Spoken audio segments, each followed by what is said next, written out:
Okay, finally getting back around to resealing this upper unit on this Alpha. Am I correct in my assumption that with the older style, you simply torque this nut down to whatever it is, I don't remember, 85 foot-pounds or something. You don't have to worry about the rolling torque if it's the older style with spacer. Yeah, see this,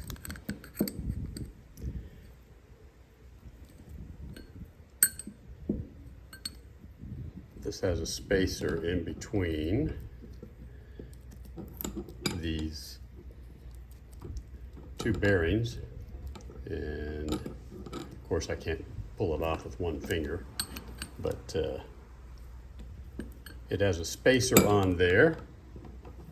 Normally that comes right off. I think it's just stuck with the oil. And yeah, because that bearing just slides on and off without any, you don't have to press that on, it just slides right on there like so. Let me know.